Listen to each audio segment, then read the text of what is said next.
Well, good evening, everybody, and a really warm welcome to our Lent series 2023. Three special evenings in Lent, three special Wednesday evenings, and this year each of them is going to be about helping us to be more confident in the Christian faith. And tonight we're thinking about, can we trust the Old Testament? Just to tell you about the structure of the evening, I'm going to introduce our speaker in just a moment. Then he's going to talk, and then for about 45 minutes or so, then we'll have a short break. We can collect our thoughts, and then there's going to be some question time.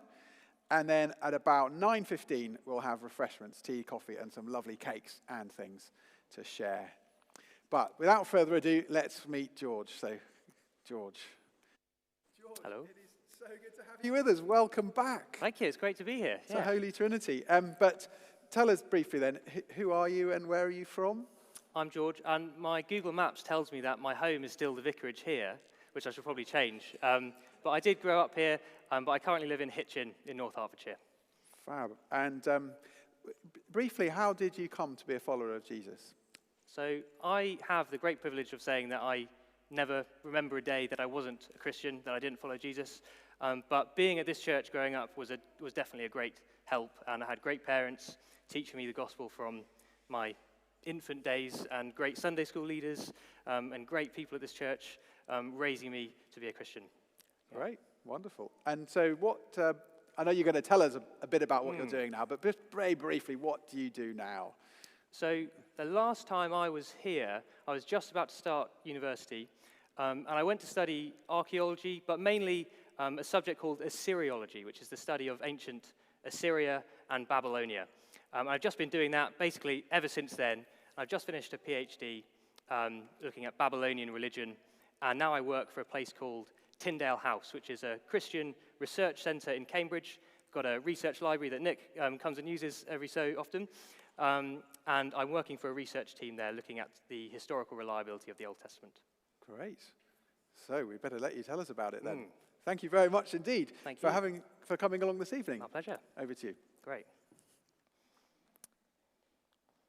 So I thought I'd tell you just a little bit about Tyndale House, this place I work, first, because it fits into what we're thinking about tonight. So some of you may have heard of Tyndale House Publishers. It's not the same thing. The Tyndale House I work for is based in Cambridge, and it's an international centre for biblical research and a community of Christian Bible scholars. And we support the academic study of the Bible through a residential research library, and we also carry out research projects that further our knowledge of the history and language and cultures of the Bible. And we produce accessible resources for the church and for anyone who reads the Bible and who wants to understand more. So you may have been given as you came in, or maybe you can get one as you go out, a magazine that we produce every year, and there's lots of other things that we produce. If you look up our website, you can find out more. And at Tyndale House, we really want to see a world that takes the Bible seriously. So tonight, we're going to be thinking about this question: can we trust the Old Testament? And if you were to look at the pages of many Christians' Bibles, I think we might find that there's quite a distinct difference in color between the first three quarters, all sort of pristine white pages, and the last quarter, all well-thumbed with lots of notes over it. While we may feel comfortably at home with the New Testament, we can be quite scared of the Old Testament. It's confusing and murky, set in the very ancient past, before even the Greeks and the Romans. And there's lots of weird things going on that we don't quite understand. Floods covering the earth, rivers turning to blood, people being fed to lions and surviving, God speaking to people on mountaintops. And maybe for some of us there's a sense that, well, if I spend too much time in the Old Testament, then my doubts start creeping up. Can we really trust that this all happened? It all seems a bit far-fetched. Well, whether you are a Christian here tonight or not, I want to encourage us all that we can trust the Old Testament. It is historically reliable. And that the more we find out about the ancient world, the more evidence we have for it. So we can read it with confidence. Well, it's a huge topic, and we've only got a short amount of time here. And there's much I'm not qualified to speak about. So I apologize if there's a particular topic that you wanted me to speak about that I don't mention. But what we're going to do is start by thinking about some principles that can help us grapple with this question for hopefully the whole of the Old Testament. And then we'll look at a few particular case studies, particular parts of the Old Testament, and the evidence we have for them from outside of the Bible. And particularly for those of you whose Bibles might look like that one I just described, I've given you a little handout with a rough outline of Old Testament history, which may be useful for you to try and work out where we are as we're going along. And we're going to be jumping back and forth, not going through from beginning to end. So can we trust the Old Testament? Well, the first thing to say, and don't panic as I say this, is that there are good reasons to doubt the Old Testament. Why might people doubt the Old Testament? Well, I'm going to give you 3 reasons that you might say we can't trust the Old Testament. The first reason is that it contains accounts of miracles, miraculous events that aren't scientifically possible. 10 plagues sent against Pharaoh, seas parting in two to allow people to cross, talking donkeys, the sun standing still, people being raised from the dead. If you don't believe that miracles are possible, then stories that contain miracles aren't trustworthy. So it's no surprise that atheist scholars will tell you you can't trust the Old Testament. For them, the inclusion of miracles is evidence enough that it's unreliable. If miracles can't happen, then the Old Testament can't be trusted. A second reason not to trust the Old Testament is that it contains prophecies, accounts in which it's claimed God speaks to people and in many cases tells them what's going to happen before it happens. For example, throughout the Old Testament, God warns his people that if they don't stop worshipping other gods, then he would send a nation to destroy them, take them off into exile, and only allow them back to the land if they returned back to God. And that's exactly what happens. The Babylonians come, destroy Jerusalem, take the people into exile until a few decades later when they're allowed to return home. If you don't believe there is a God, then obviously any passage in the Old Testament where God speaks to people is made up. And any passage in which God tells people what's going to happen before it happens is either just made up or must have been written after the event that it describes. And given God is always speaking and telling people what's going to happen in the Old Testament, it's no surprise atheists will tell you you can't trust it. Well, a final reason people might reject the Old Testament as unreliable, and this is what we're going to be focusing on tonight, is the perception that there is a lack of corroborating evidence for it. Or even worse, there's evidence that contradicts the Old Testament. So people might say, for example, if the Exodus really happened, then why don't we have any Egyptian text describing it? Or if Daniel really was made the 3rd highest ruler in Babylon, why don't we have any Babylonian text describing that mention him? Or to take things in a scientific direction, for the only time this evening, Genesis' account of the creation of the world says that God created the world in 6 days. But scientific evidence tells us that it took millions and millions of years for the earth and life on it to form as we know it today. Any trust in the Old Testament, it may be said, is just a blind faith with no evidence at all. So there are some understandable reasons that people reject the Old Testament as untrustworthy. But I hope if you're a Christian here tonight, you can see why we don't need to worry about the first 2. We believe in a God who created the entire universe, who lived on earth in the person of Jesus, performed countless miracles, many far more impressive than Old Testament miracles, was himself raised from the dead, never to die again, and is currently in control of the entire universe. Of course, God can do miracles. Of course, he can speak to people and tell them what he's going to do before he does it. So we can disregard those 2 reasons to doubt. But this does leave us with the question of evidence. It may be possible that miracles and prophecies happened, but how do we trust that they did? Well, we're going to look at some evidence in a bit, but I first want to give us 3 principles to help us think about this question and to think about the sorts of evidence we have and what to do with it. So, principle number 1, the New Testament provides the foundation for trusting the Old Testament. So I fully believe that all the miracles in the Old Testament happened, and that God did speak to his people and tell them what was going to happen before it happened. I fully believe that everything in the Old Testament that the authors intended to be taken as literally true, literally happened. However, for many of the events in the Old Testament, had they not been written down in the Bible, we would not have a single shred of evidence that they had happened. We would have no idea. But the main reason we can trust that they did is because we can trust the New Testament. The overwhelming weight of historical evidence for Jesus' life, death, and resurrection, which even atheist historians struggle to reckon with. The revolutionary genius of Jesus' teaching, the likes of which has never been seen before or since. The ability of his teaching to explain why the world is the way it is and why we are the way we are. And the claims Jesus made about who he is and what he planned to do. All of that's convinced me, and I'm sure it's convinced many of you, that Jesus is who he says he is. He is Lord and God. And so we can trust anything that he has said. And Jesus is clear that the Old Testament is trustworthy. Every time he refers to an event in the Old Testament, he talks about it as though he doesn't talk about it as though it's all just another parable useful for teaching, but fictional.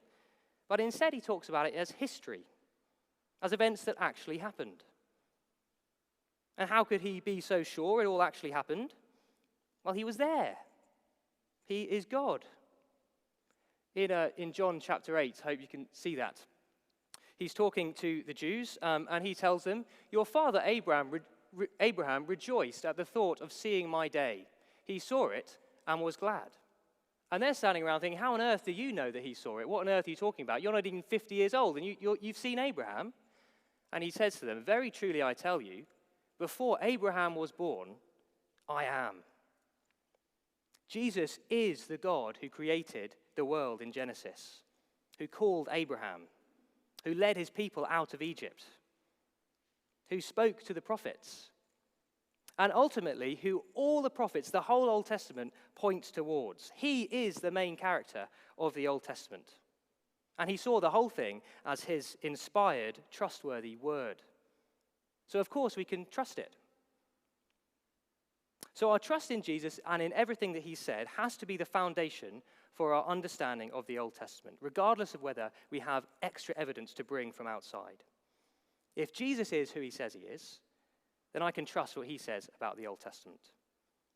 Now, I'm not here to go over the evidence for the New Testament, but if you're interested, there's a couple of books that might be worth reading. I was supposed to bring one with me here, but there's one called Can We Trust the Gospels? It's a great little book. And if you've not done so before, why don't you also try and read one of the Gospels themselves, maybe with a Christian friend or someone who brought you here. So that's principle number one. The New Testament provides the foundation for our trust in the Old Testament. Principle number two, the genre of a text shapes what it means to trust it.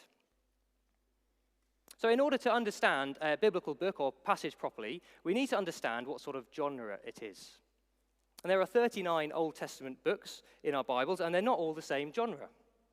Reading the Psalms, for example, a collection of songs, is very different from reading 1 or 2 Samuel or Kings, which are historical narratives, or from reading Leviticus, a collection of laws mainly, or Isaiah, one of the prophets. So when we read in Psalms things like, "The Lord is my rock and my fortress," or "The Lord is my shepherd," we know that trusting the Old Testament doesn't mean that we're supposed to take that as literally true, that God literally is an actual rock or a fortress or a shepherd. Because we recognize that Psalms are poetic. They're using metaphorical, symbolic language. But we do trust the deep truths about God that those Psalms are teaching us. God is like a rock, like a fortress. Like those things, God is unchanging, immovably strong, and will protect us. And like a shepherd with his sheep, God is with us, protecting and guiding us. Those things we can trust.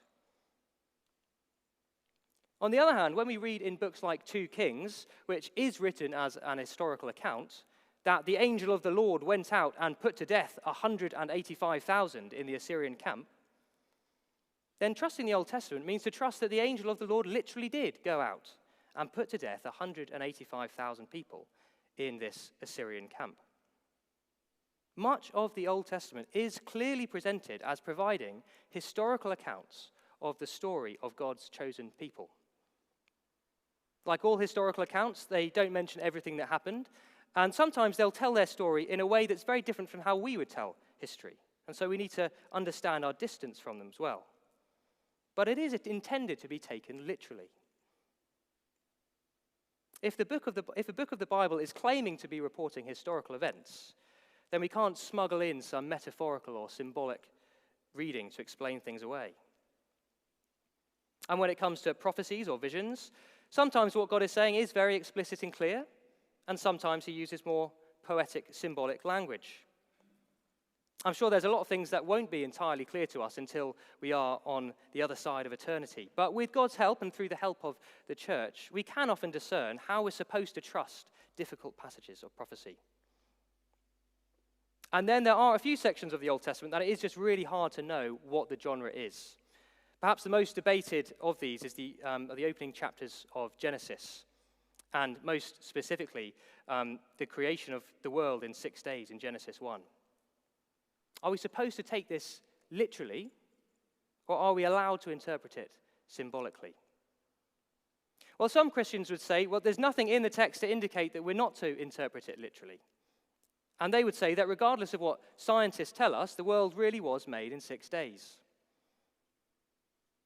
Others would say that the purpose of Genesis' account of creation is not to explain how God created the world, but to explain in a very poetic manner, similar to some other ancient Near Eastern poems, why God created the world. And they'd say the days mentioned are allowed to be taken symbolically, or very long periods of time. I personally would side more with the people who take it as symbolic, but if we're Christians, then we shouldn't disregard those who take it literally. Those who I know who do are rightly concerned that their understanding and trust of the Bible shapes their understanding of science rather than the other way around. And these people aren't convinced that the genre of the text allows us to take it symbolically. So the genre of a text matters. And it shapes what it means to trust it, even if that's not always straightforward. Principle number 3, evidence is complicated. If we're going to look at evidence for any particular event, then we need to have some understanding of how evidence works. And for historical events that happened in the last 100 years, often we have just overwhelming amounts of evidence. Newspaper reports, letters sent, speeches, photographs, maybe even video recordings, and much more. When we go back in time as far as the Old Testament, those periods of history, our evidence is much more patchy. Maybe for a whole decade we'll have one fragment of text telling us about what life was like. Or maybe we'll just know about a city because we found a few bits of wall somewhere. We don't know what it's called, we don't know who lived there. And for many events in the Old Testament, because of this patchy nature of archaeological and historical evidence for those periods, we simply wouldn't expect to find any evidence outside the Bible. So let's take the example of the Exodus. Atheist scholars often point out, as I mentioned earlier, that we don't have a single shred of evidence from outside the Bible to confirm that the Exodus took place. No inscription of an Egyptian pharaoh describing the events. No archaeological evidence of the hundreds of thousands of Israelites wandering around in the wilderness for 40 years. But Egyptologists, those people who study ancient Egypt, and archaeologists have pointed out that we wouldn't expect to find that sort of evidence. No pharaohs ever mention failures or defeats in their inscriptions. And we know that nomadic groups of people living in tents in the desert, like the Israelites in the wilderness, rarely leave any trace in the archaeological record. So it's incredibly unlikely that we will find evidence of them being there. That doesn't mean it didn't happen. Absence of evidence is not evidence of absence. And the great distance in time between an event in the past and now means that often whatever evidence did exist has completely disintegrated. Documents written on papyrus or parchment, for example, tend to decay in the ground if they're not left in exactly the right conditions. So even if there were written accounts of the Exodus from the time, in the particular region of Egypt that we know the Israelites were living in, which was very wet, there are almost no written records that survived, that weren't carved on stone. But all this doesn't mean that we can't find evidence for the Old Testament. In some cases, we do have solid, direct evidence from outside the Bible that confirms that certain individuals existed or that certain events took place. And we're going to look at a few of them in a bit. But for other cases, like the Exodus, even if we don't have direct evidence for them, we can look for contextual evidence. By studying the history, the culture, and the language of the times and places in which biblical books and passages are set, we can ask the question of whether the biblical accounts fit in the right historical context. Now, an account fitting in its context doesn't necessarily prove outright that it must be trustworthy, but many critical scholars claim that vast swathes of the Old Testament are purely fictional and made up many hundreds of years after the events they described. And again, we don't need to worry. The main reason they do that is because of the accounts of miracles and prophecies in them. If that's true, if it really was made up 1,000 years or hundreds of years after the events being described, then we wouldn't expect them to be accurately describing the culture and historical situation of those periods. You wouldn't expect them to be getting the details right. So we're now going to look at three cases, three parts of the Old Testament, and look at some of the details that show us that the Bible accurately describes the different cultures and time periods in which they're set. So we're going to look at Genesis, Exodus, and Daniel. So first, Genesis. And if you've got your little handout, you'll see sort of got Abraham, Isaac, Jacob, and Joseph. That's sort of the rough time we're talking about, the early 2nd millennium BC. So after the first 11 chapters of Genesis, the book focuses in on the story of this family of Abraham and his descendants. And based on the chronological information we have, we know roughly when they must have lived, sometime between 2000 BC and 1600 BC. And the details given about Abraham's family and their way of life fit very nicely in that precise period. So all through Genesis, Abraham's family are described as nomadic herders. Put some quotes up here, you can read it while I'm talking. Unlike the people of David's time or Elijah's time or Daniel's time, Abraham, Isaac, and Jacob didn't live in cities or villages, farming the land, but they lived in tents, moving from place to place with their herds. So here, Abraham is very wealthy in livestock. He's moving from place to place where his tent was, and Lot also, moving about with Abraham, had flocks and herds and tents.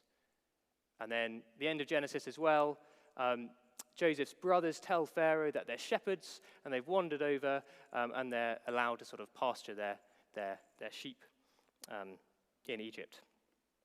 And I mean, all through the book of Genesis, we see that this is how they lived. They lived in tents with their herds.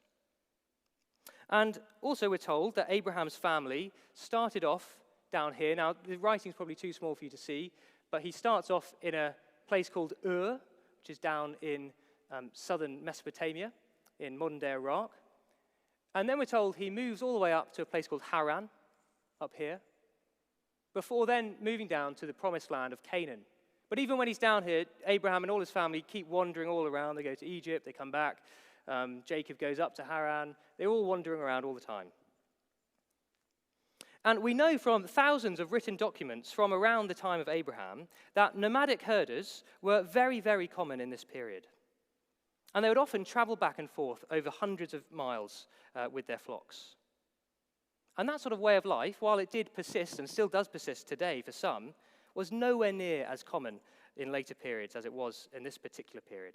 And it wasn't how the Israelites lived in later periods, when apparently it's all being made up. We also know that Haran, this middle city up the top, was a very important center for one particular group of tribes around the time of Abraham. And we know that this group of people had a word for those of their kinsmen who lived with the flocks and went and traveled like Abraham did. And that word is Ibru, or Hebron, which is very likely to be where the word Hebrew comes from.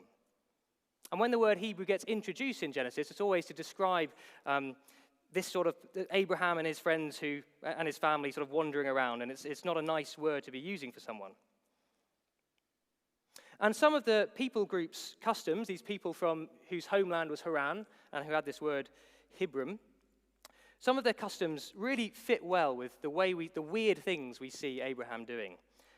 One of them, this isn't so weird, but the way that Abraham and Lot divide up the land is very, very similar to the way this group from up in Haran was dividing up the land.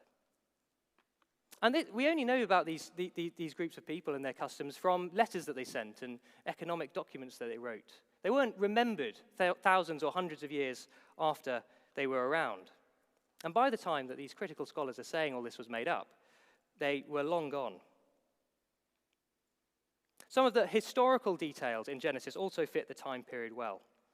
So in Genesis 14, we get this very detailed description, and it goes on, of an international war, including very specific names of kings from various places.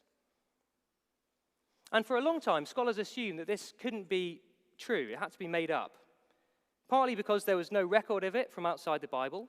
Again, not something we would necessarily have expected anyway.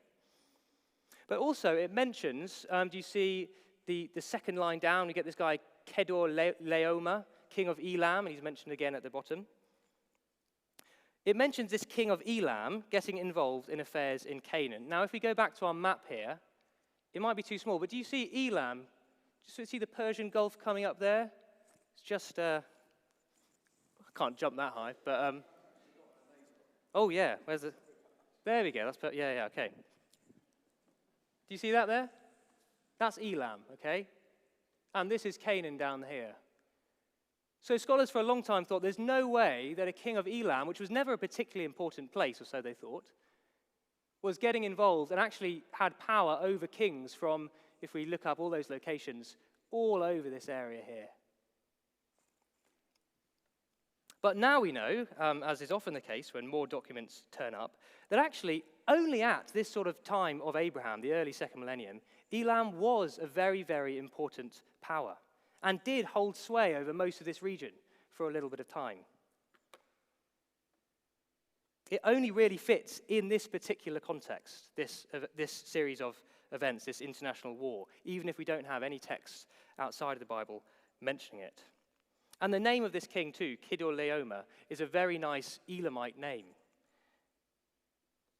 So those are some of the details in Genesis that suggest that it is a reliable account of the early second millennium BC. If it was all being made up 1,000 years later, it's extremely unlikely that the picture presented would fit the time period so well. Now let's look at Exodus. A few hundreds of years after Abraham's time, and to Egypt.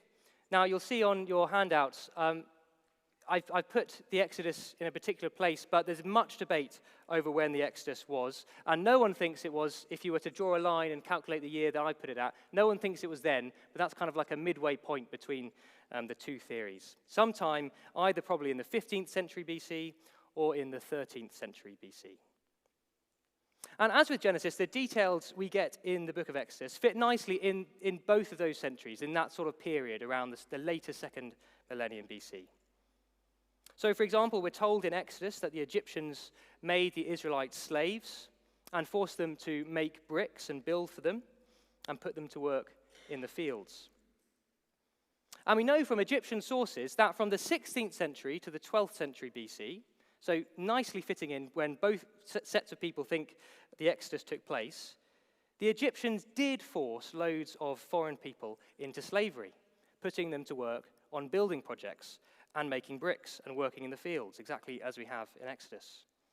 And we even have this artistic depiction from the 15th century of slaves from exactly the same region as the Israelites. We know they're not the Israelites, but from that same region, making bricks. And we know that both before and after that period, the Egyptians weren't using foreign slaves en masse, as we see in Exodus, for these jobs. It's very unlikely that someone making it all up hundreds of years later would know that the Egyptians were doing that in this specific period. So again, the description of the Israelites as slaves fits very nicely. Also, the words used in the book of Exodus and in the books describing Israel's wanderings in the wilderness for 40 years after, fit really well. There's a far higher proportion of Egyptian words in those parts of the Bible than anywhere else in the Old Testament. And they're all the sorts of words that you would expect a group of people to pick up if they were actually living in a place for so long. Some scholars would say the Exodus never happened. It's complete fiction. They never lived in Egypt. But we find words like types of clothing, the Egyptian word for river, particular plants found only in Egypt, a type of boat, those sorts of random little words that you would pick up if you actually were living there. Someone just making the whole thing up centuries later is very unlikely to have gone to all the effort of traveling to Egypt to research certain words, but not others, because it's not like it's consistent, to use in their made-up story. And in fact, we know that they can't have done that. From the way the Egyptian language changed over time, it's been shown that a number of those words have to have entered the Israelite way of speaking in exactly the period that the Exodus took place, that the Bible tells us the Exodus took place, in the second half of the second millennium BC.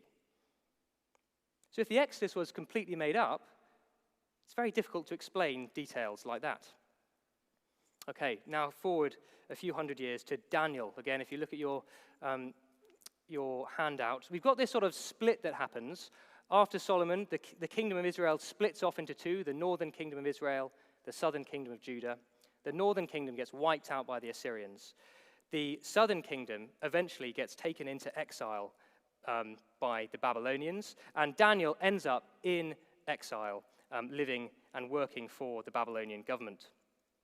And some would say that the stories in Daniel, you've probably known them since you were very young, are all kind of made up, almost fairy tales, like Arabian Nights or that sort of thing. And because it contains some very accurate prophecies in the latter half of the book, scholars would say, well, it has to have been written after those prophecies came to completion, hundreds of years after Daniel's time. Of course, it also contains very accurate prophecies about Jesus' life and death and resurrection, which no one would say that it was written after Jesus. But anyway, as with Genesis and Exodus and so many other parts of the Old Testament, the details fit precisely in this correct historical context. So I'm just going to give you 3 examples. Firstly, the fact that Daniel and his friends are employed into the Babylonian king's service and that they're given new Babylonian names. So this chief official gives Daniel the name Belteshazzar, Hananiah the name Shadrach, etc., Mishael, Meshach, Azariah, Abednego. These are all, well, some of them there's some debate on, but they are good Babylonian names. But also we know that in this exact period, Nebuchadnezzar did have foreign exiles working for him, and we know that they were given new Babylonian names. So it fits very nicely. Second, the odd dimensions of Nebuchadnezzar's image of gold. You know the story of Shadrach, Meshach, and Abednego being thrown in the blazing fire. In Daniel 3, King Nebuchadnezzar forces everyone to worship a golden image that he set up. And if you look in most Old Testament storybooks, you'll see a sort of an image of a man. But actually, we're told that the image is roughly 30 meters tall and 3 meters wide. So that's 60 cubits high and 6 cubits wide. And I've given you an indication of what those measurements give you there, that sort of very thin rectangle on the right. And a lot of people said, well, this is clearly wrong, because no statue could ever be these sorts of dimensions. It must be just complete fiction. But actually, now that we know more about Babylonian religion from this time, we know that this is exactly what we'd expect to find from an outdoor image set up by Nebuchadnezzar. So here is the most common way of representing the 2 major gods of Babylon at Nebuchadnezzar's time. So on the left, we have, well, this is stamped, it's been stamped into clay, but on the left of this blue disc here, we have this very long, thin pole with a triangle on top. That's the god Marduk. And then to the right of that, we have these 2 very long, thin poles, and that's the god Nabu.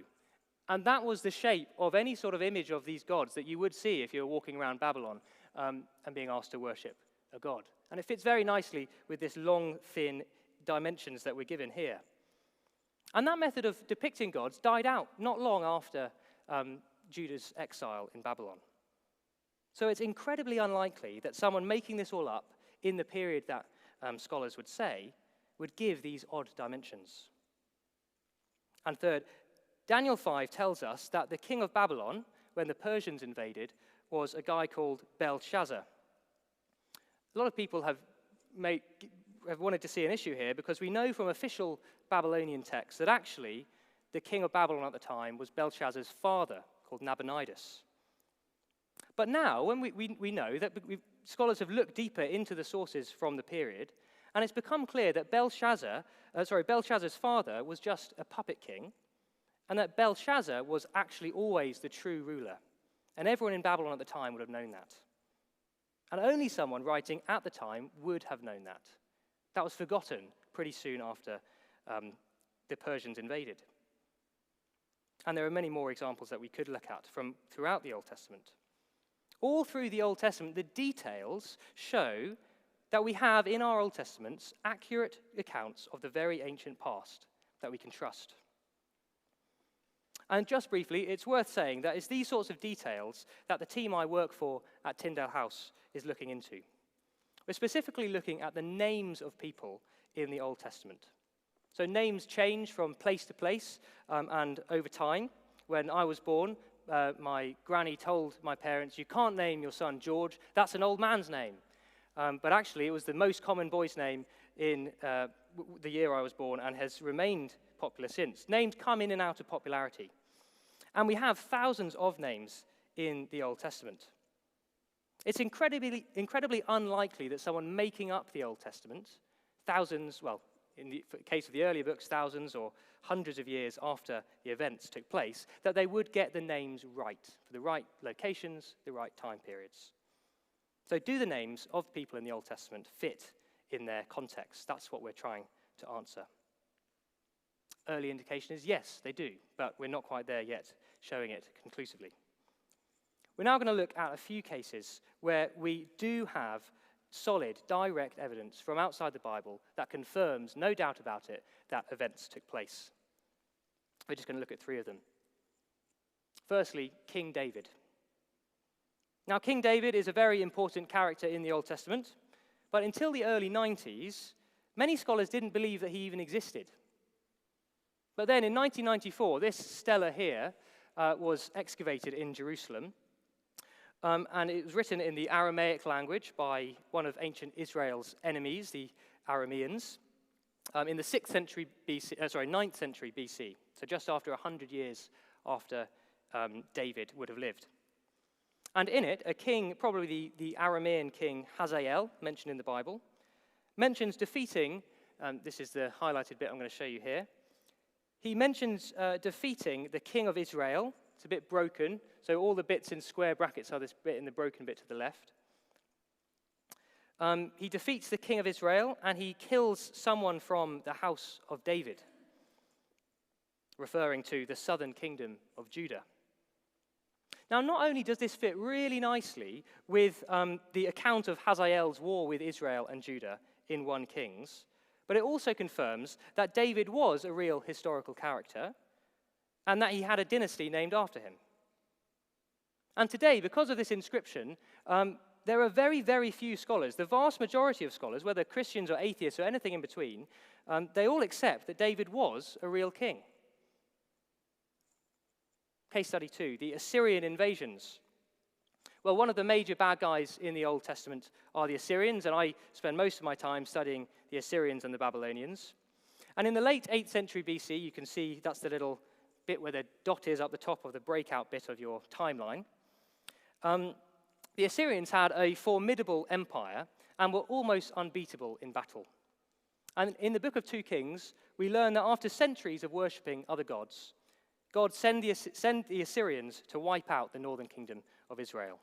So we read in, just to say, so I can use the laser, Assyria is up here.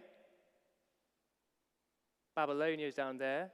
And again, we've got the northern kingdom of Israel there, the southern kingdom of Judah there, after they've divided. And Assyria is basically at this time rules an empire covering all this area. And they're at Israel's gates.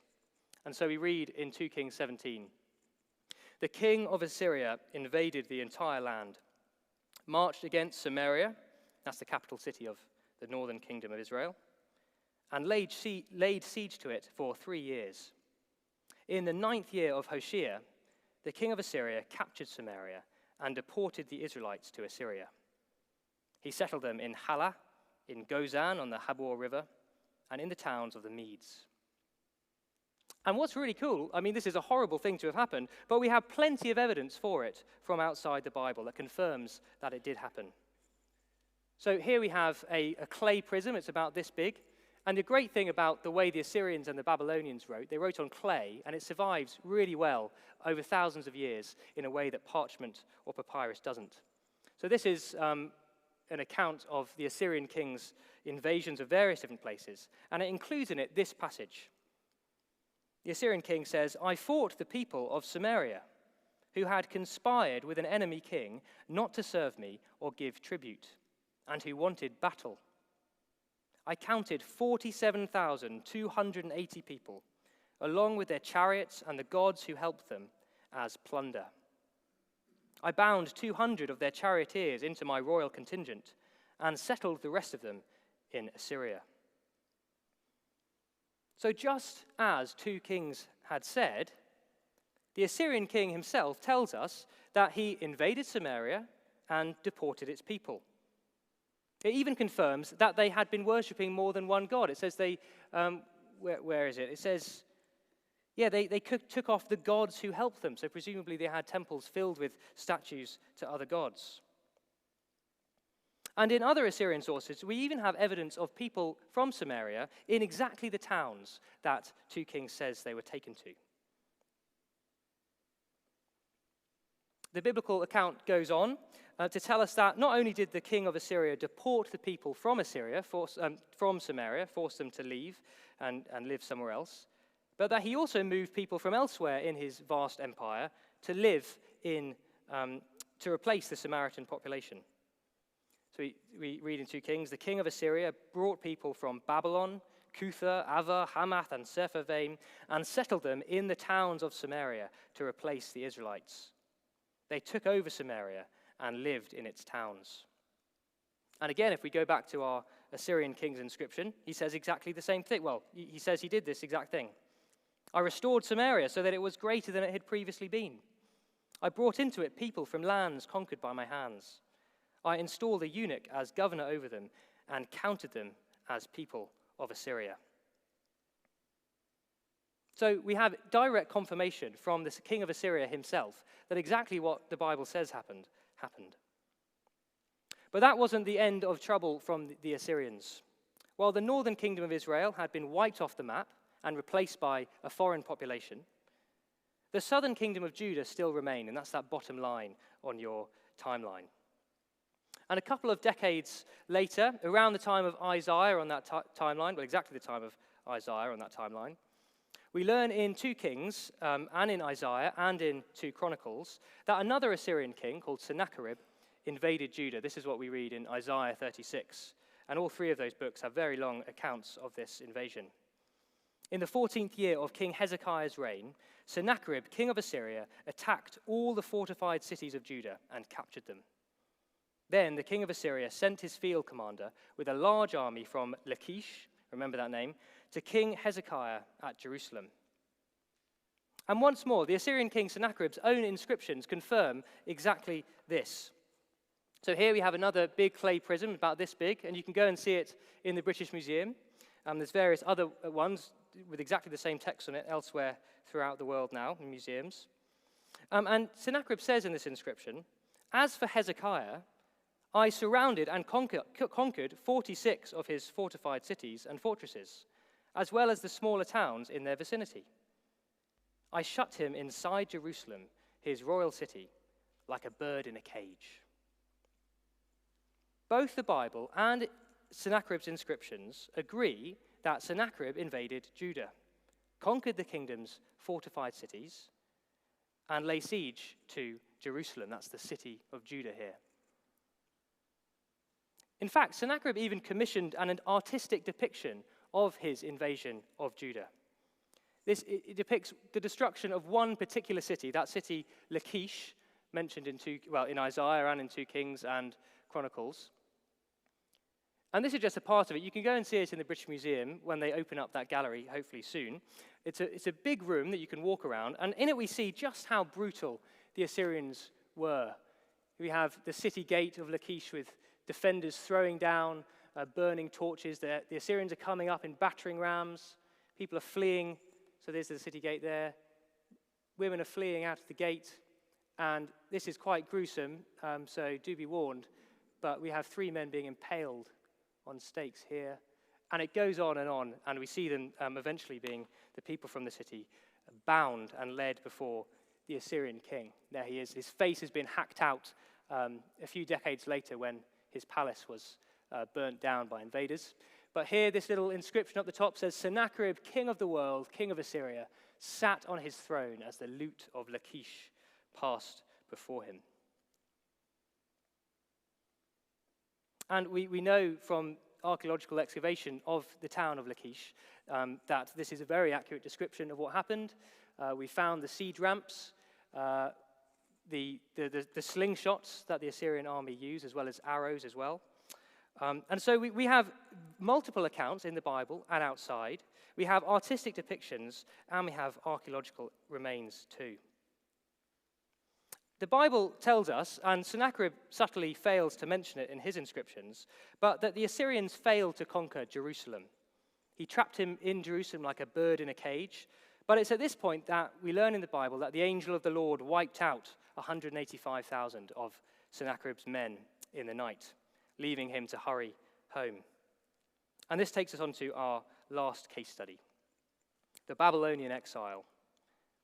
Although God had saved Jerusalem from the Assyrians, because of their continued rebellion against him, as many of the prophets had warned, just over 100 years after Sennacherib's failed invasion, the Babylonians came, and over the course of 2 sieges, 10 years apart, in 597 and 587 BC, they took the people of Judah into exile and in Babylonia and destroyed Jerusalem and the temple. This is it is actually a very accurate artistic rendering of what Babylon would have looked like at this time.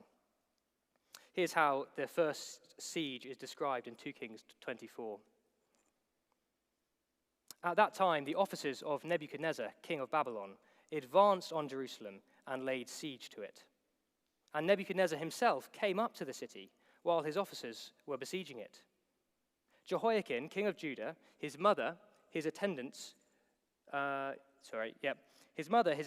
his nobles, and his officials all surrendered to him. In the 8th year of the reign of the king of Babylon, he took Jehoiakim prisoner. As the Lord had declared, Nebuchadnezzar removed the treasures from the temple of the Lord and from the royal palace, and cut up the gold articles that Solomon, king of Israel, had made for the temple of the Lord. He carried all Jerusalem into exile. He made Mattaniah, Jehoiakim's uncle, king in his place, and changed his name to Zedekiah. And the Babylonian sources confirm that this happened. Here's a Babylonian chronicle. This is actually very small. It's about this size. Again, in the British Museum, if you want to go and have a look at it. And in this chronicle, we read, 7th year, this is a chronicle describing Nebuchadnezzar's reign. In the 9th month, the king of Babylonia mustered his troops and went to Hattu. He set up camp against the city of Judah, and on the 2nd day of the 12th month, he captured the city. He defeated the king. He appointed a king of his choosing in the city, took its weighty tribute, and brought it to Babylon. So just as 2 kings had said, the Babylonian king laid siege to the city, removed the king, and installed one of his own choosing. Now, one detail that might seem like a discrepancy here is the fact that the biblical account had said that this took place in the 8th year of the king of Babylon's reign, but this tells us that it took place in the 7th year. Well, given the chronicle tells us that this all took place very late in the year, the 2nd day of the 12th month, the city gets captured, it's very possible that it took a few weeks for the king to actually be taken off into exile as prisoner, which would have made it at the start of Nebuchadnezzar's 8th year as king. And something else that's very cool is this King Jehoiakim, who's taken prisoner, taken into exile. We actually have records of rations given to him in prison in Babylon, which is really cool. His actual name, the Jehoiakim, king of Judah.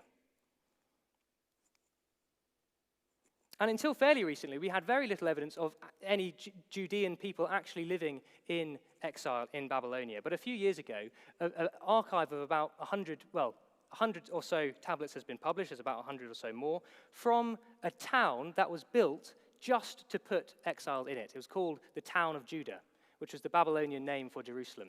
And whether they were mocking the Judeans by making this town named after Jerusalem or trying to give them some sense of identity, that's debated.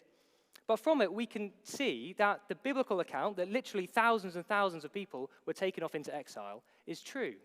Until this archive was discovered, which tells us all about the lives of the Judeans living in exile, scholars thought that it was all just over-exaggerated, that maybe a couple of important people were taken, but actually most people stayed at home. And now we know that that's not true. There were enough of them to warrant a brand new town being made for them. So that's one of those tablets there. We won't look into it now. Now, we've only looked at a very small handful of examples for the evidence of the Old Testament.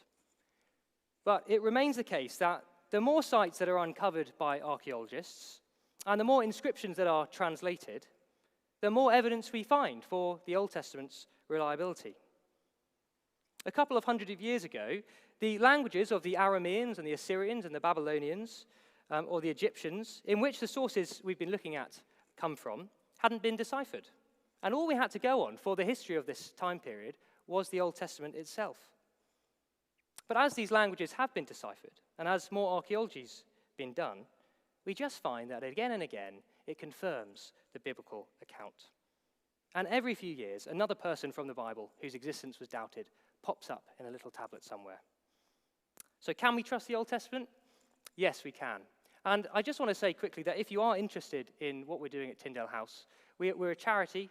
We rely on donations from individuals and churches. If you're interested in giving, please do have a look into it. And please do take away the magazines you have and look at our website. We've got lots of resources to help you if you've got other questions. So thank you very much.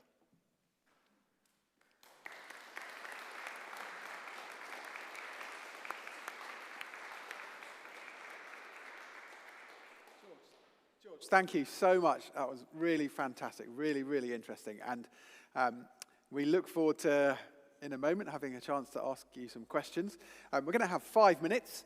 You might like to stretch your legs, maybe nip to the facilities through there. Think of a question to ask George. And we're going to have some little slips of paper that the staff are going to help bring around with some pencils so you can write them on.